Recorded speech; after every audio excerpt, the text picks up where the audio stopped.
नमस्कार साथियों, मेरा नाम है अभिनव तुषांशु पांडे और आप सभी का स्वागत है हमारे इस चैनल प्रोग्राम में। आज हम बात करने वाले हैं प्रतिशत यानी कि परसेंटेज की। ये कंसेप्ट बिल्डिंग सीरीज चल रही है, ठीक है। इसके अलावा आपको क्या मिलेगा? इसके अलावा आपको इसी चैनल में PYQ सीरीज भी मिल जाएगी।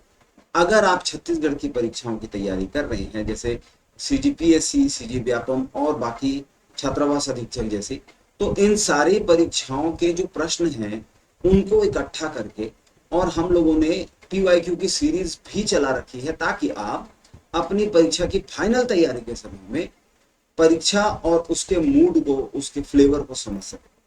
तो प्रतिशत का ये 5वां वीडियो है और आइए एक एक करके देखते हैं कि हमारे पास में कैसे प्रश्न है। चलिए, हमारा सबसे पहला प्रश्न है कि किसी संख्या के 75% में जब 75 जोड़ा गया तो वह संख्या प्राप्त हुई। अब आप समझिए कि अगर 75% में 75 जोड़ा जाए तो ये जो है 100% यानी 100% हो जाती है। इसका मतलब ये है कि ये जो 75 है ये असल में किसी संख्या x का 25% मतलब x/4 है। इस तरीके से हम देखेंगे तो हमको क्या मिलेगा? x की वैल्यू मिल गई, x इज इक्वल टू 75 गुना 4, 5 चौके 20 और 7 चौके 28 और 29 30, मतलब 300 जो है हमारा उत्तर हो गया और हमारा ऑप्शन सी करेक्ट। चलिए अगला प्रश्न देखेंगे। और अगला प्रश्न क्या कहता है कि किसी संख्या का 51% अगर 714 हो तो उस संख्या के 25% का मान क्या होगा? अब देखिए हम लोग क्या करेंगे, 51% किसी संख्या का मतलब x गुणा 51% मतलब बटा 100, और ये किसके बराबर है? 714 के। तो हम क्या कर सकते हैं, हम सीधा सीधा भैया पक्षांतर करेंगे और ये हो जाएगा 714 गुणा 100/51। अब देखिए आपको कुछ समझ में आ रहा है क्या? देखिए ये हो जाता है 51 का अगर हम 14 गुना करें तो हमको जो है, क्योंकि 5 7, हाँ ठीक है, 14 एकम 14 और 5 14 700, तो 14 गुना मतलब हमको वो जो संख्या मिलती है वो मिलती है 1400।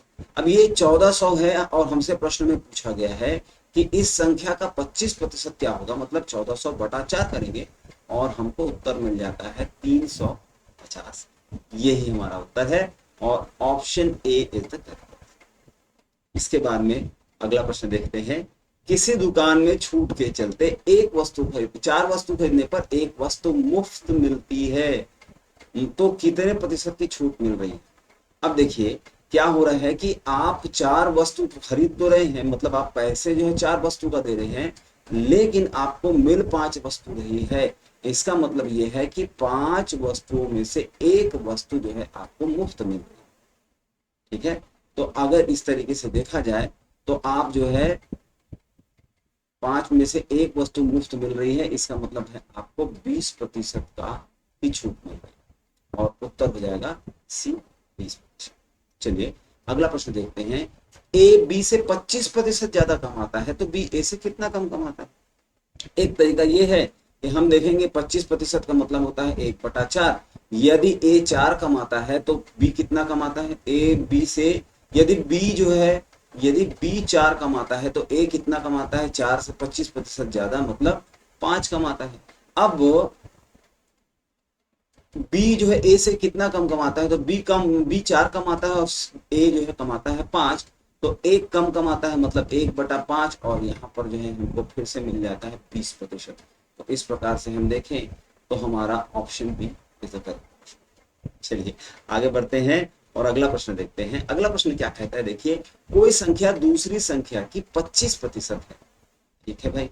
तो पहली संख्या दूसरी संख्या की 25% है, यदि बड़ी संख्या छोटी से 12 अधिक हो तो। अब देखिए 25% को हम लोग क्या कहते हैं? 25% मतलब 4, 1/4।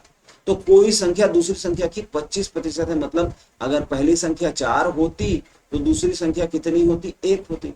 लेकिन अब क्या बोल रहा है कि बड़ी संख्या छोटी से 12 अधिक है, मतलब इनके दोनों का जो डिफरेंस है वो कितना है? हमारे मानने के हिसाब से तो 3 है, लेकिन प्रश्न कहता है कि 3 नहीं, वो कितना है? 12 है, मतलब 4 गुना ज्यादा। और इसी तरीके से अगर हम बोलें कि हमारा जो हम लोगों ने पहली संख्या मानी थी वो भी 4 ना हो करके 4 गुना ज्यादा मतलब 16 हो जाएगी और हमारा उत्तर बी करेक्ट है। चलिए आगे बढ़ेंगे।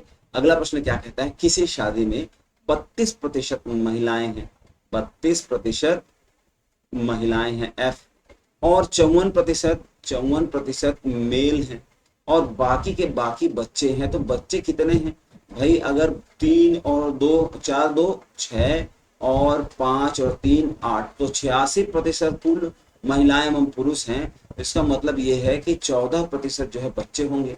लेकिन हमसे क्या कहा जा रहा है प्रश्न में कि बच्चे 14 नहीं, 14% नहीं, मतलब अगर 100 लोगों की गिनती होती तो बच्चे जो है कितने गुना ज्यादा हैं 14% में, मतलब अगर 14 गुना 14 कर दिया जाए तो हमको 196 मिलता है। इसका मतलब ये है कि पुरुषों की संख्या भी 54 ना हो करके 14 गुना ज्यादा कितनी होगी, तो 14 गुना 54, और यहां से हम लोग देखेंगे तो हमको 4 चौके 16, लास्ट में 6 मिल रहा है और यहाँ इकाई अंक में 6 वाली संख्या यही है। तो हम लोगों को उत्तर मिल गया। अगर आप चाहे तो पूरा गुणा कर लें, लेकिन क्योंकि विभाज्यता का नियम हमको पता है 4 चौके 16 होता है, तो इकाई की संख्या जो होगी वो 4 होगी और यहाँ एक ही संख्या है जिसकी इकाई में 4 है, मतलब 4 चौके 16 मतलब 6 है, तो ये ही संख्या हमारा उत्तर हो जाती है। आगे बढ़ेंगे अगले प्रश्न की ओर। और हमारा अगला प्रश्न क्या है देखिए, तो हमारा अगला प्रश्न क्या है देखिए, यहाँ पर एक सूची बनी हुई है और ये सूची कहती है कि मेडिकल और इंजीनियरिंग में लड़के और लड़कियों की संख्या कितनी है। अब देखिए 30 और 75 मतलब 105, तो कुल मिला के लड़के हो गए, और 70 और 25 मतलब वो 95 लड़कियां हो गई। अगर कुल विद्यार्थियों की संख्या जोड़ी जाए तो 200 विद्यार्थी टोटल। अब हमको क्या बोल रहा है कि कुल विद्यार्थियों में से इंजीनियरिंग में चुनने वाली लड़कियां, मतलब इंजीनियरिंग में 25 लड़कियां हैं, तो हम लेंगे 25/200 और ये हो जाएगा 12.5%। तो बी हमारा सही उत्तर हो जाएगा। चीजें हैं जिसको हम ध्यान से देखेंगे, सारे के सारे डेटा के ऊपर जो है हम अपना फोकस बनाए रखेंगे तो हमारा काम बहुत आसानी से होगा। चलिए बढ़ते हैं हमारे अगले प्रश्न की ओर। और हमारा अगला प्रश्न क्या है, जब किसी लड़के को 1/4 तथा 1/5 का योग, तो सबसे पहले वही काम कर लेते हैं, 1/4 धन 1/5। देखिए हमको डिनोमिनेटर में मतलब हर में जो है बराबर संख्याएं चाहिए, इसलिए हम लोगों ने 20 लिया। अब 4 पंचे 20 होता है मतलब 5, और 5 चौके 20 होता है मतलब 4, तो ये हो गया 9/20। और इसको 1 से घटाकर दशमलव के रूप में लिखना है, तो 1 ऋण 9/20 हो जाता है 11/20। ये हमारा सही उत्तर हो गया, राइट आंसर। ठीक है, लेकिन उसका उत्तर 0.45 आए। अब देखिए 0.45 के साथ क्या कर सकते हैं हम लोग, 0.45 को हम लोग लिख सकते हैं, देखिए दशमलव के लिए नीचे लगाएंगे 1 और उसके बाद में जितने अंक हैं उतने शून्य, मतलब ये हो जाएगा 45/100। तो इसको जो है हम लोग और किस तरीके से लिख सकते हैं, 5 बीसम 100 और 5 निया 45 मतलब 9/20। तो बच्चे ने गलत उत्तर क्या लिखा, 9/20। ठीक है, और सही उत्तर क्या है 11/20। तो त्रुटि क्या होती है, त्रुटि होती है सही उत्तर से आप कितनी दूर हैं, इसको जो है हम त्रुटि कहते हैं। ठीक है, मान लीजिए सही उत्तर 4 है और आपने उत्तर लाया है 3 या 5, तो 1 की त्रुटि है। इसीलिए यहां पर जो है त्रुटि निकालने के लिए क्या करेंगे, त्रुटि मतलब मिस्टेक, और ये हो जाएगा 11/20 ऋण 9/20, तो ये हो जाएगा 2/20 या फिर हम बोल सकते हैं 1/10। अब हमसे पूछा क्या है, कितने प्रतिशत त्रुटि हुई, तो प्रतिशत में त्रुटि निकालने का फॉर्मूला क्या है भैया, त्रुटि त्रुटि का प्रतिशत बराबर त्रुटि जो भी हुई है हमारी और बटे में जो है जो सही उत्तर है वो सही उत्तर। ठीक है, तो ये जो है हमको त्रुटि का प्रतिशत बताता है, मतलब यहां हो जाएगा 1/10 और पूरे का बटा 11/20। अब हम क्या करेंगे, हमको जो है एक सूत्र पता है, और वो सूत्र क्या कहता है भाई, वो सूत्र कहता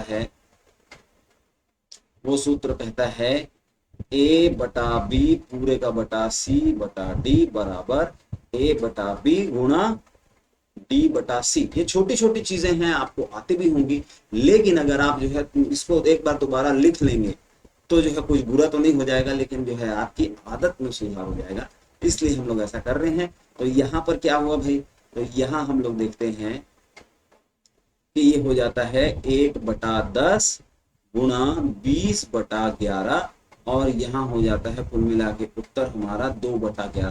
तो 2/11 तो जो है 2/11 तो भिन्न में है, ठीक है। इसको प्रतिशत में बदलने के लिए गुणा 100 करेंगे और प्रतिशत लगा देंगे तो ये हो जाएगा 200/11%। हमारा उत्तर हो जाता है डी। इस प्रकार से हम लोगों ने सही उत्तर देखा। आगे बढ़ेंगे। देखिए ये ही एक तरीका है जिससे जो है हम चीजों को अच्छे से समझ पाएंगे। मुझे उम्मीद है कि आपको सारी चीजें समझ में आ रही हैं, और अगर आ रही हैं तो आपको क्या करना चाहिए, अपने टीचर को थैंक यू बोल देना चाहिए, एक बार लाइक करके कुछ दोस्तों के साथ में शेयर कर देने से हमको भी बहुत अच्छा लगता है, ठीक है। तो फिर जो है अगले प्रश्न की ओर बढ़ेंगे। ये देखिए अगला प्रश्न क्या कहता है। अगला प्रश्न कह रहा है कि यदि x y से 25% कम है। सबसे पहले उठाओ 25% को, ये क्या होता है 25% मतलब 1/4। अगर x का मान 4 है तो y का मान कितना हो जाएगा, उससे 25% कम मतलब 1 कम 3 हो जाएगा। तो y x से कितना अधिक है, तो भाई अब हमको जो है पता चल गया कि x का मान जो है 3 है, तो y कितना है 4 है, कितना अधिक है 1 अधिक है, और 1/3 होता क्या है 33 सही 1/3% या 33.33%। उत्तर हमारा ए आ गया and that is the correct answer. बढ़ेंगे हम अपने अगले प्रश्न की ओर, और हमारा अगला प्रश्न क्या कहता है, दो संख्याएं तीसरी से क्रमशः। अब देखिए 12.5% निकालना है और 25% निकालना है। बात यह है कि 12.5% अगर हम पहली से तीसरी संख्या को 100 मानेंगे तो जो है फिर दशमलव में उत्तर आएगा, कंफ्यूजन ज्यादा होगी, इसलिए मान लेते हैं तीसरी संख्या कितनी है 200, ठीक है। आसानी से भाई आपको बाकी बहुत सारे ऐसे टीचर मिलेंगे जो बड़े बड़े भारी भारी तरीके जो है आपको बताएंगे और उसके बाद में आपको जादू दिखाएंगे, बोलेंगे कि देखो कैसे प्रश्न बन गया। जितना सिंपल जितना आसान रहेगा उतना आपको याद रखने में जो है बड़ी सरलता होगी। और बस यही तो हमारा उद्देश्य है कि हमारा एग्जाम निकले। आपको टीचर की तारीफ नहीं करना है भैया, मैं आपको कोई जो है बड़े बड़े जो है तरीके नहीं बताऊंगा, मैं आसान तरीके बताऊंगा जिससे हर किसी से ये चीजें बन सके। इसलिए तो 200 अगर हम लोगों ने माना है तो 200 का 12.5% कितना होगा, 100 का 12.5% 12.5, 200 का 12.5% मतलब 25 हो जाएगा, और 200 का 25% कितना होता है तो ये 50 हो जाता है। अब पूछ रहा है कि पहली संख्या दूसरी संख्या की कितने प्रतिशत है, तो 25/50, 25/50 कर देने से हमको क्या मिलता है, यहाँ पर मिल जाएगा 25 एकम 25 और 25 दूनी 50, मतलब ये हो जाता है 1/2 यानी कि 50%, और ये हमारा उत्तर हो गया। इसी तरीके के बाकी वीडियोस भी हैं जिनसे आपको बहुत ज्यादा मतलब आसानी से जो है चीजों को समझने में मदद मिलेगी। और इसके साथ साथ जो है आपको न सिर्फ इस टॉपिक में बल्कि हर एक टॉपिक में जो है आपके पास में जो है ये चीजें उपलब्ध हैं। अगर आप हमारा टेलीग्राम चैनल ज्वाइन करेंगे तो वहां पर आपको टेस्ट, उसके बाद में स्टडी मटेरियल, बहुत सारी किताबें और मेरे रेगुलर अपडेट्स मिलते रहेंगे। अच्छा, अगर आप ये वीडियो जो है यूट्यूब की बजाय कहीं और देख रहे हैं तो ये हमारे यूट्यूब का चैनल मतलब चैनल का लिंक है, इसको स्कैन करने से होगा ये कि आप डायरेक्टली हमारे यूट्यूब में पहुंचेंगे, वहां जाइए और चैनल को सब्सक्राइब कर दीजिए, और फिर रेगुलर अपडेट्स, क्योंकि सबसे पहले मैं वीडियो वहीं अपलोड करता हूं तो आपको बड़ी आसानी होगी। तो मिलते हैं अगले वीडियो में, और तब तक के लिए धन्यवाद।